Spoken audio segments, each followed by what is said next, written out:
Bien, mais ce qu'on va chercher à faire maintenant, c'est faire une étude mécanique du mouvement d'un satellite autour d'une planète.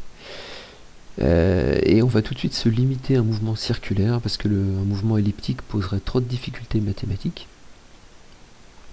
Et la première chose qui va nous intéresser, c'est de trouver les caractéristiques du vecteur accélération d'une planète en mouvement circulaire. Alors comme on l'a vu en introduction, le vecteur accélération, il change sans cesse de direction.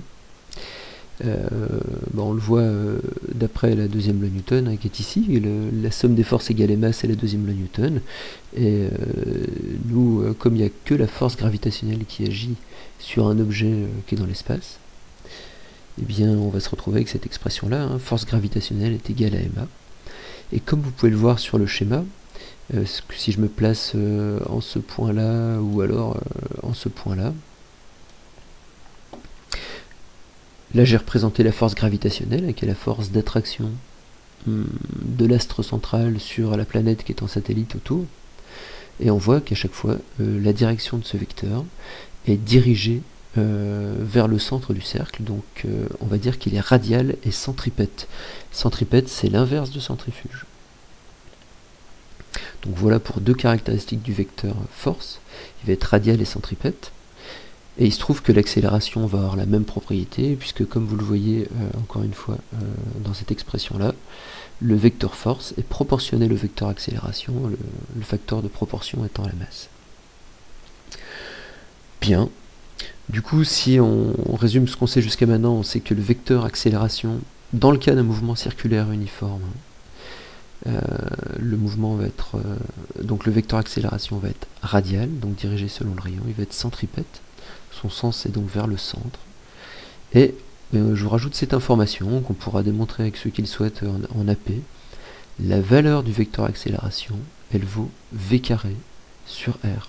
V étant la vitesse du satellite et r étant le rayon du cercle de sa trajectoire. Donc ces trois caractéristiques seront à connaître. Donc on va pouvoir faire maintenant l'étude mécanique d'une planète en mouvement circulaire uniforme. Donc le système qu'on va étudier, c'est la planète, hein, qui va être située ici, qui va tourner donc autour du Soleil, qui est là de masse ms. On est donc dans un référentiel héliocentrique, on est centré sur le Soleil. On fait donc un bilan des forces, donc la force gravitationnelle s'applique, elle est donnée ici, hein, donc grand G fois la masse de la planète fois la masse du Soleil divisé par le rayon de la planète, le rayon de la trajectoire au carré, hein. Grand R correspondrait donc à cette longueur qui est ici. Alors, vous remarquez peut-être cette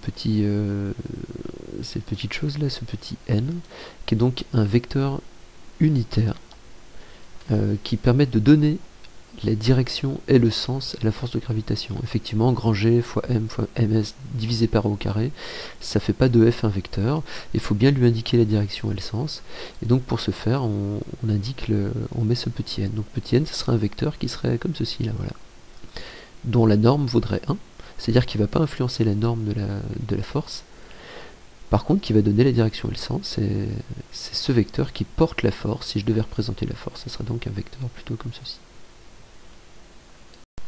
Donc si on veut démontrer que le mouvement est uniforme à partir de ce moment-là, il y a deux façons de faire. Soit vous le faites avec la loi des airs, vous verrez qu'on le fera en activité. Et soit vous le faites en expliquant ceci, en expliquant que la force étant perpendiculaire en permanence au mouvement, elle peut uniquement modifier la trajectoire, mais elle ne va pas pouvoir modifier la vitesse, puisqu'elle n'agit pas selon l'axe de la vitesse, qui elle est toujours perpendiculaire en mouvement. Effectivement, le vecteur vitesse, il est tout le temps selon cet axe-là. Donc le vecteur force, donc je le rappelle, est ici, hein, ne peut pas modifier la valeur du vecteur vitesse, il peut simplement incurver sa direction, c'est-à-dire modifier sa direction. Mais il ne nous reste plus qu'à recoller tous les morceaux qu'on a maintenant. On sait que dans un mouvement circulaire uniforme, l'accélération vaut v carré sur r. Il nous reste donc à appliquer la deuxième loi de Newton. Un petit problème. Voilà. La deuxième loi de Newton dit que ici, somme des forces est égale à m fois 1. Donc la force de gravitationnelle est égale à ma. La force de gravitation, vous avez son expression ici. Donc on peut simplement la faire glisser à cet endroit-là. Et donc on obtient toute cette expression-là.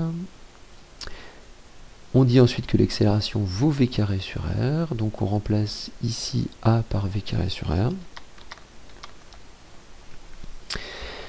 Et donc on arrive à cette expression qui grand G, ici grand G fois m fois ms sur r au carré est égal à m fois v carré sur r. Il faut remarquer que ce m et ce m sont les mêmes. Il s'agit dans les deux cas de la masse de ce qui est en train de tourner, donc soit un satellite autour de la Terre, soit une planète autour du Soleil. Donc on va pouvoir le simplifier. Le mouvement ne dépend pas donc de la masse de l'astre. Et on arrive à cette expression-là. Et bon, on a le choix d'isoler une des variables. Là, on a fait le choix d'isoler la vitesse.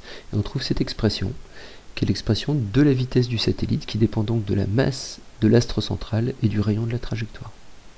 Moi, je vous encourage à faire les étapes qui permettent d'arriver à ça. En tout cas, on les refera en activité.